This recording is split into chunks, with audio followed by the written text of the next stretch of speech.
Hey Sven, so what are your top three key performance indicators for a good CPQ solution?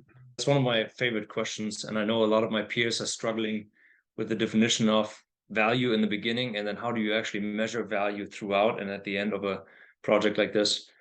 Maybe for background, CPQ for us was part of a larger digital transformation that included a significant back-end exercise, SAP, Oracle, JDE, etc., as well as front-end harmonization on our websites and CRM with Salesforce and Adobe. So CPQ for me was an opportunity to really make progress fast as part of this. And the whole definition of value was something that we were spending a lot of time closely with our presidents of our business units on, because we needed to drive sales efficiency fast and ideally across our business units. We certainly didn't have time to wait for an ERP harmonization or front-end harmonization. So that was a big topic for us. Remember that we were starting this during the pandemic, right? So the way we had to sell changed dramatically for a B2B manufacturer like us, where we would have sales teams with our customers sitting in handshake deals. So we needed to consider a different way of selling, and some of the things that were happening in the industry around for B2B manufacturers. So three things that we really looked at and focused on. Number one, and one of the biggest, was certainly time to value. We wanted to get to value quickly.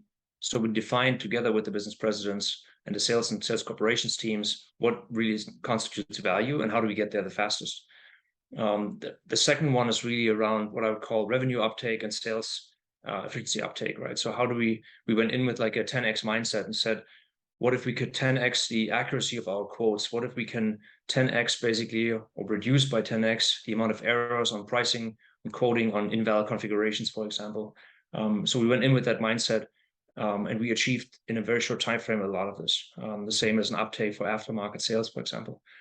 So top line uptake was a big priority. And then the third one was really around cost reduction, right? So we had a bottleneck of sales operations where all the demands would come through from our sales teams as they're interacting with customers back to our sales operations team that then would try to pull valid configurations, the respective pricing with it, try to create the quotes, route it back to the customer, go through discount approval. All that was 60, 70 days of rerouting, etc.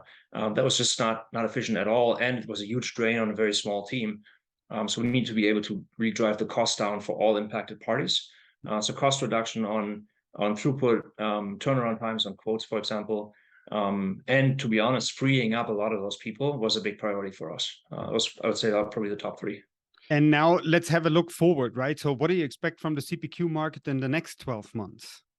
We're in this special time. We're coming out of a pandemic right now, going into the next phase of uncertainty, with something like a looming recession, a lot of uncertainty out there in the market at the moment. And I can tell you for myself, a CIO, former CIO, a lot of my peers, right, that uncertainty certainly doesn't help, right? So I'm trying to be very, very careful what I'm spending money on. So if I look at the next 12 months, recession and the talks about the recession fears are something that we have to consider from my perspective. Platforms like a CPQ really offer me, as I talked about, the two biggest values, right? One, I can really help my sales and sales operations teams continue to interact with our customers digitally and visually. At the same time, I can also find ways to drive down costs significantly, right? Both on my ability, to sell quicker, but also in my operations teams and backend teams behind this. So the middle office solution of CPQ really gives me that flexibility. So I think we will see an uptake of those discussions more towards how can I reduce cost and stabilize my operations with CPQ. In terms of the capabilities of CPQ for the next 12 months, there's a great saying out there: the future you see is the future you get. So I would say two things that I'm predicting and we're working towards. Number one is really this thought of a platform, right, with CPQ at the heart, but really creating an end-to-end platform sales experience for sales and customers that go from CPQ, that CRM integration, back-end process integration, commerce, visualization, aftermarket sales, to really make it a seamless experience of a platform. I think it's one thing that we will see, and a lot more automation and AI capabilities in it. The second one, we'll call it a convergence of the market, further verticalization. So we're already seeing this. A lot of large vendors, small vendors are working towards verticalization, so specialization within the industry. In our case, we're a manufacturer, B2B manufacturer, heavy MTO and ETO, engineer to order, make to order. So it was very important to have a vendor and a solution and a partner that are specialized for our manufacturing needs, right? That understand the products, the process, the customer, etc., which is part of why we implemented In-Mind Cloud in our case. But you will see more of that conversions, I think, where either organically by vendors building more of that verticalization, specializing, or inorganically through strategic M&A between some of the players in the market. Excellent. Thanks for sharing that. And the last question that I have is a little bit reflecting for you, right? So when you look back at the project that you ran, would you do anything differently if you would have to do it over again? That's an easy one, Frank. I wish we had started sooner. Yeah. The amount of efficiency we gained and the uptake and the benefits for our sales teams, sales operations teams, and with that for our business units, especially for me as a CIO, I wish we had started this 5 years ago. There's a Chinese proverb that says, the best time to plant the tree was 20 years ago. Second best time is now. So here we are. I can just tell everyone, just get going. It's a huge progress in digitalizing your sales enablement and sales capabilities.